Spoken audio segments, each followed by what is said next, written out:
में पढ़ा गया हुआ है इफिसियों की पुस्तक उसका 6वां अध्याय 1 से लेकर 3 पदों के बीच में इस बात को देखने पाते हैं। साथ ही साथ नीति वचन की पुस्तक उसका 30वां अध्याय पढ़ा गया और प्रेरित काम उसका पहला अध्याय और 5वां पद आपके समक्ष पढ़ा गया। तीनों बातें परमेश्वर की योजना के रूप में परमेश्वर कार्य और जिम्मेदारियों के तहत माता पिता के रूप में परमेश्वर के हम उस चरित्र को देखने पाते हैं। न केवल माता पिता के चरित्र के बारे में बल्कि परमेश्वर पवित्र आत्मा के मध्य में भी आज भी हमारे मन में कार्य करता है। हमने इस बात को प्रेरित के मध्य में भी पढ़ा और सुधार देखा है। परमेश्वर का वचन आज के समय के अनुसार आदर और उसके साथ बने रहने के रूप में भी हम इस बात को देखने पाते हैं। परमेश्वर का वचन भजन संहिता 32 और उसके 8वें पद में हमने पढ़ा। क्या पढ़ा हमने?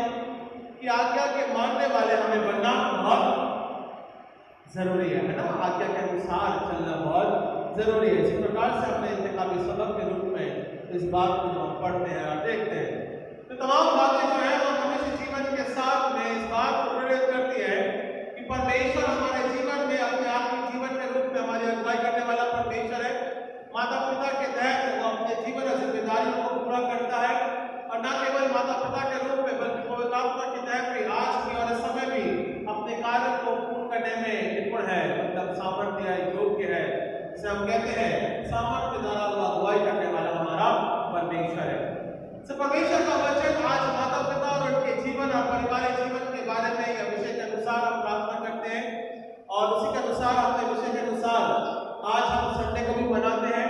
पवित्र आत्मा के मध्य में भी हम इस बात को रविवार के रूप में मनाते हैं। पेंटिकॉस्ट के दिन जिस प्रकार से दिन चल रहा है और हम परमेश्वर की आशीष को हम देखने पाते हैं। परमेश्वर का वचन क्या बोलता है? आदर और सम्मान के लिए नीति वचन के रूप में अगर हम इस बात को पढ़े, बड़ी कठोर आज्ञा है और बड़े ही वहां पे हम इस बात को केंद्रित होता हुआ देखते हैं और कठोर शब्द थोड़े से इस्तेमाल करे गए हैं। कोई मेरे लिए पढ़ दीजिए नीति वचन उसका 30वां अध्याय 7वां पद। जिस आंख से कोई अपने नीति वचन उसका 30वां अध्याय 7वां पद, बड़े कठोर शब्द लिखे हुए हैं पर वो बहुत सुनने और योग्य बात लिखी है। क्या लिखा हुआ है? नीति वचन उसका 30वां अध्याय 7वां पद। जिस आंख से कोई अपने पिता पर अनादर की दृष्टि करे और अपमान के साथ अपनी माता की आज्ञा न माने, उन आंखों को तराई में कौवे खोद कर निकालेंगे और उपाव के बच्चे खाओ।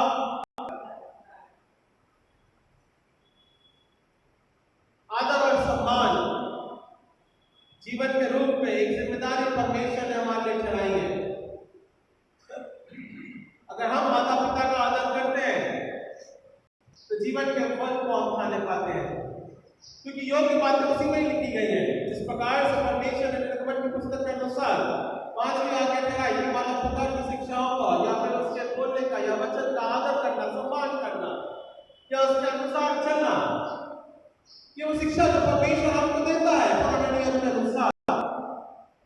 ना केवल वो शिक्षा देता है बल्कि नियम भी ठहराता है ना। 10 आज्ञाएं क्या एक नियम है, जीवन का एक नियम है, जिम्मेदारी है, नैतिक जिम्मेदारी। It is a moral education है। वो नैतिक जिम्मेदारी के तहत वो हमको जीवन देता है, संभालता है कि तुमको तुम्हारे माँ बाप जो दिए गए हैं उसको आदर और सम्मान के साथ में जीवन के रूप में आगे बढ़ना है, अन्यथा जीवन क्या हो जाएगा? इस प्रकार से लिखा है कि आंखें भी खोल खोल कर खाएंगे, इसका मतलब है जीवन व्यर्थ हो जाएगा। माँ बाप हमारे और आपके लिए जीवन की उन्नति के लिए ठहराए गए हैं। माँ बाप हमारे और आपके जीवन के लिए, पढ़ाने के लिए, संभालने के लिए ठहराए गए हैं। उनका आदर और सम्मान करना बहुत जरूरी है। और आज के समय के रूप में जब हम देखते हैं, पहले के समय के दौरान या जीवन के रूप में जब हम देखते हैं जहां लोग एक दूसरे का आदर और सम्मान करते थे, बड़े बुजुर्गों का सम्मान किया जाता था, आदर के साथ जो बातें कही जाए उसको वो पूरा पालन करते थे, चाहे बच्चे हो, घर हो, कुटुंब हो, कोई भी हो। दादा दादी ने कह दिया, माँ बाप ने कह दिया, उसको पूरा पालन सब लोग करते थे। इस प्रकार का एक आज के समय के रूप में आजकल की पीढ़ी के अनुसार वो आदर नहीं करते हैं। हम क्यों करें? समय नहीं है, तुम अलग रहो, हम अलग रहे, हम की जिम्मेदारी उठाएं। समय विपरीत होता है और इसलिए मनुष्य जीवन ज्यादातर अधिकतर संघर्षों के समय में जूझ रहा है या विचार नहीं मिल पाते हैं, तो वहां पे क्या हो रहा है, अनादर बहुत ज्यादा होता जा रहा है। तो आइए हम कुछ बातों के तहत और तब भी अपने प्रेम के माध्यम के द्वारा कुछ बातें सिखाना मांगता है, वचन के माध्यम के द्वारा हमारी अगुवाई करता है और परमेश्वर सही इंस्ट्रक्शंस देता है ना। हमें कभी भी परमेश्वर गलत बताता नहीं है। एक माता पिता होने के नाते वो हमें सही निर्देश करता है, अपने प्रेम में रखता है, सजा भी देता है ना, लाठी भी देता है और साथ ही साथ प्रेम भी करता है ताकि हम उसके द्वारा उसके प्रेम में बने रह सके। सबसे बढ़िया उदाहरण प्रभु यीशु मसीह का है। पुराने नियम के अनुसार जितने भी लोग हैं डंडे खाते रहे, है ना। प्रभु यीशु मसीह को जब भेजा गया प्रेम के माध्यम से द्वारा प्रकट करता है, एक चरित्र बता रहा हूं मैं, है ना। पुराने नियम के अनुसार कठोर परमेश्वर, प्रकोप करने वाला परमेश्वर, दंड देने वाला परमेश्वर, इस बात को हम देखते हैं। नए नियम में उसी परमेश्वर को हम प्रभु यीशु मसीह को उसके व्यक्तित्व में बलिदानिक प्रेम, लहू के माध्यम के द्वारा छुटकारे का प्रेम, अनंतकाल के जीवन का प्रेम हम इस बात को देखने पाते हैं। सो परमेश्वर के रूप में निरंतर जहां समय मिलेगा वहां लाठी उठाता है, क्रोध करता है ताकि हमारा मार्ग सही बन सके और प्रेम में लेके चलने वाला हमारा परमेश्वर है। सो आइए हम इस बात को थोड़ी सी बातों के तहत किस प्रकार से हम समझते हैं, देखते हैं या पेंटिकोस्ट के दिन के अनुसार भी परमेश्वर अपने आत्मा का अगुवाई हमारे जीवन में किस प्रकार से बनाता है, हम इन बातों को समझने पाते हैं। सो पहली बात, माता पिता के रूप में जब हम इस दिन को देखते हैं या बताते हैं, तो godly love should be there in the family. परमेश्वर का प्रेम होना बहुत जरूरी है और आत्मिक प्रेम में हमारे जीवन को बने रहना भी बहुत जरूरी है। दोनों विषयों के बारे में हम बात कर रहा हूँ, दो विषय है मेरे पास में और दोनों दिनों के विषयों के बारे में मेरे को आज इस समय के दौरान बताना या समझाना बहुत जरूरी है। तो परमेश्वर का प्रेम हमारे पारिवारिक जीवन में होना बहुत जरूरी है। यदि वो प्रेम नहीं है तो आत्मा का संबंध नहीं है, और जहां प्रेम भी रहेगा वहां पे विभाजन होता है। और कैसे होता है मालूम है क्या? माँ बाप ने प्रॉपर्टी बनाई, दो भाइयों के बीच में जब तक रहा तब तक ठीक रहा, प्रेम खत्म हो गया, प्रॉपर्टी का भी विभाजन, है ना। ये संसारिक दृष्टिकोण है, आप सभी देखते लोग देखते हैं आप और किसी भी प्रकार से देखिए आप, जब तक माँ बाप है तब तक प्रेम है, तब तक ठीक है।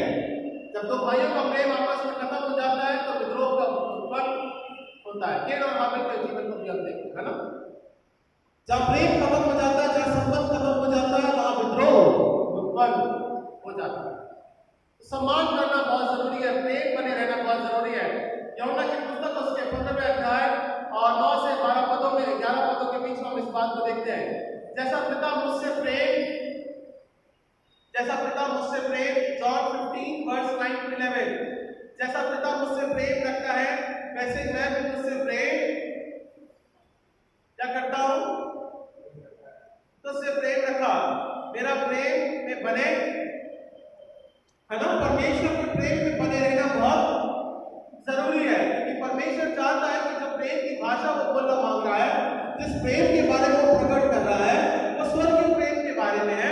और आज हम और आप उसी स्वर्गीय प्रेम के द्वारा अपने माता पिता के आदर के सम्मान के साथ, पारिवारिक जिम्मेदारियों के साथ, पारिवारिक जीवन के रूप में जब हम जीते हैं तो वही प्रेम को हम आगे लेके चलते हैं, क्योंकि जो हमसे मिला है, जो हमको मिला है वो परमेश्वर से मिला है, माता पिता के माध्यम के द्वारा मिला है, और वो चाहता है कि हम उसी प्रेम में अपने जीवन को व्यतीत करने पाए। तो परमेश्वर का प्रेम और उसके प्रेम में बने रहना बहुत जरूरी है। और क्या लिखा हुआ है? यदि तुम मेरी आज्ञाओं को मानोगे तो मेरे प्रेम में बने रहोगे, जैसा कि मैंने अपने पिता की आज्ञाओं को माना और उसके प्रेम में बना, उसके प्रेम में मैं बना रहता हूं। किस प्रकार से बना रहना है? आज्ञाओं के मानने के माध्यम के द्वारा पारिवारिक जीवन में हम प्रेम में बने रहते हैं। क्या ये योग्य बात नहीं है परमेश्वर की? क्या यह अनुग्रह नहीं है परमेश्वर का, जो कि हमारा आपके जीवन में पारिवारिक प्रेम के रूप में बढ़ाता है, संभालता है, अपनी करुणा में रखता है? और वो कहता है इस बात को विषय के अनुसार अपने प्रेम के माध्यम के द्वारा आज्ञाओं में बने रूप में हम इस बात को देखने पाते हैं। और क्या लिखा हुआ 11वें पद में? क्या लिखा है? 11वें पद को पढ़ लीजिए मेरे लिए, 11वें वर्ष बेटा। मैंने ये बातें तुमसे इसलिए कही कि मेरी आनंद तुम में बना रहे और तुम्हारा आनंद कब पूरा होगा? है ना, there should be finishing up ना। जो काम अगर स्टार्ट किया गया है उसको खत्म करना बहुत। अब मैं 70% से कोऑर्डिनेट कर रहा हूँ ना गिफ्ट के लिए। मैंने जॉयस को बोला, मैंने मानव को बोला, गौरव को बोला, हमने आपस में बात करते गए। काम पूरा होना चाहिए। जो जिम्मेदारी परमेश्वर ने समय के साथ दिया है उसको हमें पूरा करना बहुत, और परिणाम आपके सामने आया। वो बेचारा ड्यूटी के लेकर आया 60 अमरेला सुबह सुबह लोकल में। सैटरडे तक छुट्टी थी, वेंडर को बोला भैया नहीं करा। काम पूरा होना चाहिए। परमेश्वर का वचन क्या बोलता है? परमेश्वर का वचन बोलता है मैंने ये बातें तुमसे इसलिए कही कि मेरा आनंद तुम में बना रहे और तुम्हारा आनंद क्या हो जाए। पर कैसे होगा? जब तक हम उसकी आज्ञा और उसके प्रेम में न बने रहेंगे तब तक वो पूरा। जीवन की दौड़ हम और आप पूरी करते हैं। जीवन की दौड़ में जिम्मेदारियों में पारिवारिक जिम्मेदारियां हम पूरी करते हैं, तो क्या हम आत्मिक जिम्मेदारी हमारा कार्य नहीं कैसे पूरा करेंगे? आज्ञा मानने के रूप में माता पिता की जिम्मेदारी के साथ में उसे हमें पूरा करना है। अब आप बूढ़े हो जाए तब भी हमें अपनी जिम्मेदारी को पूरा करना है। ये जीवन का आधार है और ये वास्तविकता है। और एक और बात भी है, लोग अपने बाबा को छोड़ के देते हैं, त्याग देते हैं जीवन के उम्र के अनुसार। ये बड़ी दुखद बात है। इन बातों को समझना बहुत जरूरी है। प्रेम बने रहना बहुत जरूरी है, क्योंकि प्रेम के माध्यम के द्वारा हम पारिवारिक जिम्मेदारियों को पूरा होता हुआ देखने पाते हैं। आज्ञा और उसका अधीनता में अपने जीवन को बिताना बहुत जरूरी है। ये परमेश्वर का वचन हमको सिखाता है। और इसी प्रेम के रूप में परमेश्वर हमको और आपको बताता है कि वो अपने प्रेम के माध्यम के द्वारा हमें कभी छोड़ता। क्या बोला? भले ही मैं जा रहा हूँ, स्वर्गारोहण हो रहा है, ये भी किसी प्रकार से हम देखते हैं पेंटेकोस्ट के दिन के रूप में। उसने अपनी जिम्मेदारी और कभी भूला नहीं। मेरे जाने के बाद भी मैं पवित्र आत्मा तुम्हारे मन में भेजूंगा। उसने जिम्मेदारी को पूरा किया, उस प्रेम को बरकरार रखा है। वो भूला नहीं है या त्यागे नहीं है, बल्कि उसने अपने पवित्र आत्मा में हमारे जीवन को संभालने वाला। ये पहली बात हो गई। दूसरी बात है कि परमेश्वर अपने जीवन में से हमको सिखाना मांगता है आदर और सम्मान के साथ माता पिता के रूप में। जब हम उसको जीवन के रूप में देखने पाते हैं कि वो जो रिस्पॉन्सिबिलिटी देता है, जिम्मेदारी देता है, उसे निभाना बहुत। पारिवारिक जिम्मेदारियां हैं, अब वो चाहे माता पिता बच्चों के रूप में अपनी जिम्मेदारी को निभाते हो या बच्चे अपने माता पिता की जिम्मेदारी के रूप में निभाते हो। वो देखो सो रहा है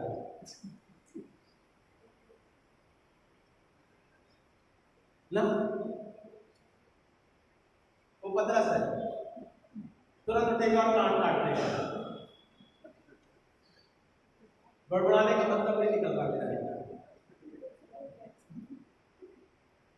सो आदर का है ना, हमको और आपको क्या करना है? परमेश्वर ने निरंतर जिम्मेदारी दी है, उस जिम्मेदारियों को पूरा करना बहुत जरूरी है। परमेश्वर हमको जो जिम्मेदारी देता है, चाहे माता पिता के रूप में हो, चाहे बच्चों के रूप में हो, क्योंकि जिम्मेदारियां समय दर समय है ना, साल दर साल बढ़ती हैं, बदलती हैं, आगे बढ़ती है ना। अभी क्या कैसी जिम्मेदारी बढ़ेगी पता क्या है? आने वाले समय के रूप में तारा बड़ी होगी है ना। मेरी जिम्मेदारी मेरे माता पिता ने जो दी, जो घर संसार दिया गया, वो जिम्मेदारी के साथ चाबी दी गई, सौंपी गई, उसी के साथ में मैं कह रहा हूँ कि बाबा आगे तुझे संभालना है ना। ये जिम्मेदारियां हैं, नहीं तुम संभाल पाओगे तो क्या हो जाएगा? सब बिखर है ना। हम सब किसी पारिवारिक लोग हैं, वी नीड टू कैरी है ना, हमको फॉरवर्ड करना पड़ता है जिम्मेदारी। आज मैं देख रहा हूँ मेरे माता पिता का संभालता हूँ, वो मेरी जिम्मेदारी है। कल बच्चे उन माता पिता को संभालेंगे, वो जिम्मेदारी है। कल बच्चों के बच्चे अपने जीवन के रूप में इस प्रकार से जिम्मेदारी को संभालेंगे। ये लक्ष्य होता है, ये बस ये जिम्मेदारियां होती हैं और यही शिक्षा हम देखने पाते हैं, क्योंकि प्रभु यीशु मसीह ने भी या परमेश्वर ने भी अपनी जिम्मेदारियों के तहत हमें ये सिखाया है। अपनी रिस्पॉन्सिबिलिटी कभी भी किसी और के दूसरे के इसमें नहीं रखी कि वो करके देगा, ऐसा नहीं किया परमेश्वर परमेश्वर की जो जिम्मेदारी थी उसने पूरा संभाला। परमेश्वर की जिम्मेदारी थी कि मैं प्रभु यीशु मसीह को भेजूं, उसने संभाला। क्रूस पर से कहे गए वचनों के रूप में हमें एक नए रूप में एक नया जीवन दिया, और उस जिम्मेदारी के तहत आत्मिक रूप में आज भी हमें संभालने वाला परमेश्वर है। She never left it out. उसने कभी हमें छोड़ा या त्यागा नहीं है, बल्कि जिम्मेदारियों को पूरा किया है। कोई मेरे निकाल लीजिए निर्गमन की पुस्तक उसका 18वां अध्याय, निर्गमन की पुस्तक उसका 18वां अध्याय 1 से लेकर 4 पदों के बीच में हम इस बात को देखेंगे। यहेजकेल की पुस्तक यहेजकेल की पुस्तक यहेजकेल की पुस्तक उसका 18वां अध्याय और उसके 1 से लेकर 4 पदों के बीच में जिम्मेदारियों के बारे में कहा गया है। क्या बताता है देखिए, 18वां अध्याय और 1 से लेकर 4 पद। फिर यहोवा का वचन मेरे पास पहुंचा, तुम लोग तो इस्राएल देश के विषय में क्या कहावत कहते हो, कटे अंगूर को खाए तो खाओ लोगों ने, परंतु रात कटे हुए बच्चों के। इसका क्या अर्थ है? प्रभु यहोवा जो कहता है, मेरे जीवन की शपथ, तुमको इस्राएल में फिर से एक कहावत कहने का अवसर ना मिलेगा। देखो सभी के प्राण तो मेरे हैं, जैसा पिता का प्राण वैसा ही पुत्र का भी प्राण, दोनों ही मेरे ही हैं। इसलिए जो प्राण पाप करे वह मर जाए। जिम्मेदारियां हैं। बच्चे क्या बोलते हैं, हमारे माँ बाप ने पाप किया, हम उसको दंड भुगतना है। बराबर है ना? इस्राएल के विषय में इस प्रकार से कहा गया, उनका वंश इस प्रकार से बोलता है। भटकते रहे, 40 साल लग गए, वर्ष दर वर्ष बढ़ता गया, पर परमेश्वर क्या बोल रहा है, आप तुम्हें कहने की जरूरत, मैं वो देश तुमको दूंगा। भले तुम्हारे वर्ष बदल जाएंगे, नई पीढ़ी प्रवेश करती है, नया जीवन प्रवेश करता है, नई आशाओं के साथ वो प्रवेश करता है, दूध की धाराओं में वो देश प्रवेश करता है। जो बातें तुमने कभी कल्पना नहीं करी, मैं तुम्हें वो देश देता हूँ, उसके तहत मैं उसकी अगुवाई करता हूँ, और आज भी अगुवाई करता है परमेश्वर। चाहे युद्धवास कितना गिरा हो, परमेश्वर ने अपनी प्रतिज्ञा में उसको हराया, विजयी बनाया, क्योंकि उसकी प्रतिज्ञा है। चाहे यहेजकेल की पुस्तक के अनुसार हो, चाहे यशायाह की पुस्तक के अनुसार हो, परमेश्वर अपनी प्रतिज्ञा के अनुसार अपने देश और कुल और कुटुंब और उसके वंश को संभालने वाला वो परमेश्वर है। अपनी जिम्मेदारी को उसने पूरा किया, आज करता आ रहा है। हम इस बात को देश जगत के रूप में देखते पाते हैं। तो परमेश्वर अपनी जिम्मेदारियों के तहत इस बात को प्रकट करता है। और वहां पे हम प्रेरित काम पेंटिकोस्ट के दिन के रूप में भी देखते हैं। प्रेरित काम उसके पहले अध्याय पद में लिखा है, क्या लिखा हुआ है? यहोवा ने यूहन्ना को पानी से बपतिस्मा दिया, परंतु थोड़े दिन में मैं तुम्हें किससे बपतिस्मा दूंगा? किससे बपतिस्मा दूंगा? पवित्र आत्मा से मैं तुम्हें बपतिस्मा दूंगा। जिम्मेदारी को पूरी कर रहा है। जो आत्मा का भार है, जो आत्मा का संकल्प है, जो आत्मा की जिम्मेदारी है, उसे वो पूरा करता है। परमेश्वर अपनी जिम्मेदारियों के तहत आगे बढ़ाने वाला परमेश्वर। इस बात को हम इस बात को धन्यवाद के साथ में रखते हैं। तीसरी और अंतिम बात परमेश्वर के वचन से जो हमें सीखने को मिलती है, रिकंसाइल, है ना? माता पिता में, बच्चों में विरोधाभास होता है, पर उसे मेल मिलाप होना बहुत, मेल की संगति बहुत जरूरी है। चाहे सुबह का रूठा हुआ कितना भी हो, शाम को वापस आना चाहिए। और परमेश्वर ने कभी भी ऐसा नहीं कहा, जहां परमेश्वर क्रोध करता है वहां वो अपने बच्चों को प्रेम भी रिकंसाइल, प्रभु यीशु मसीह के लहू के बहाने के माध्यम के द्वारा ही रिकंसाइल, मेल मिलाप की संगति प्रभु यीशु मसीह के माध्यम के द्वारा हमारे कराया। जो क्रोध था उसने अपने आप को शांत करके क्षमा के रूप में हमारे लिए मेल मिलाप की संगति कराया। सो मसीह परिवार जो संबंध है वो रिकंसाइल है। आज मसीह परिवारों में इसी बात की कमी है, क्योंकि बच्चे विपरीत होते हैं माता पिता से कि मेल मिलाप की संगति नहीं होने पाती है। जहाँ 5 मिनट हमें पीछे मुड़ करके माफी मांगना चाहिए, शायद वो नहीं मांग पाते, इसलिए विरोध बढ़ता जाता है। और मसीह परिवार में इस बात की कमी है। या परिवारों में कमी है। तो रिकंसाइल होना बहुत जरूरी है, प्रेम करना बहुत जरूरी है, मेल मिलाप की संगति होना बहुत जरूरी है। और मसीह चाहता है कि हम आप उसी में अपने जीवन को रिकंसाइल करते हुए आगे बढ़े पाए। कहाँ लिखा हुआ है इस बात को मेल मिलाप की संगति के रूप में ठहराया गया? यशाया उसके 53वें पद में 53 चैप्टर अध्याय में 53वें अध्याय 53 वर्स 10। तो अभी यहोवा को यह भाया, आइजाया चैप्टर 53 वर्स 10। और मैंने बहुत जल्दी बदल दिया। तो अभी यहोवा को यह भाया कि उसने उसे कुचले, उसने उसको रोगी कर दिया। जब तू उसका प्राण दोष बलि करे तब वह अपना वंश देखने पाएगा, वो बहुत दिन जीवित रहेगा। उसके हाथ से यहोवा की इच्छा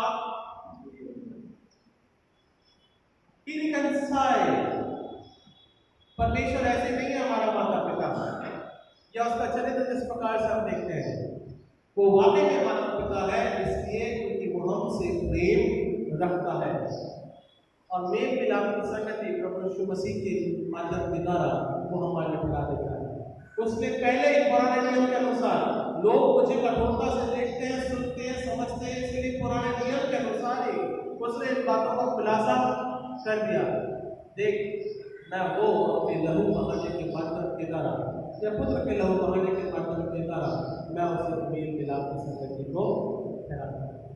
पहले उसने बता दिया यहेजकेल की पुस्तक है, आइजाया की पुस्तक के अनुसार, यशायाह की पुस्तक के अनुसार। आज पवित्र आत्मा भी आज हमारे और आपके बीच में, परमेश्वर हमारे बीच में रिकंसाइल करता है, वो आत्मिक मेल मिलाप की संगति ठहराता है। और पेंटिकॉस्ट का दिन हम और आप इसी बात को पवित्र की संगति के रूप में देखते हैं कि परमेश्वर आज भी हमारे साथ है, वो मेल मिलाप की संगति आज भी हमारे साथ में बनाए रखता है और उसकी दया और उसकी करुणा हमारे जीवन के साथ सदा बनी रहती है। आइए हम कार्य पिता परमेश्वर, आपके नाम हम धन्यवाद देते हैं पिता, इस समय के दौरान आपके जीवन के लिए पिता, तुम माता पिता के होने के साथ साथ पिता अपने पवित्र आत्मा में हमारे जीवन की अगुवाई करता है। आपने हमें पिता परमेश्वर आज्ञा के मानने के रूप में पिता, जिम्मेदारी के तहत प्रेम की संगति के रूप में पिता परमेश्वर मेल मिलाप की संगति के द्वारा पिता ठहराया है।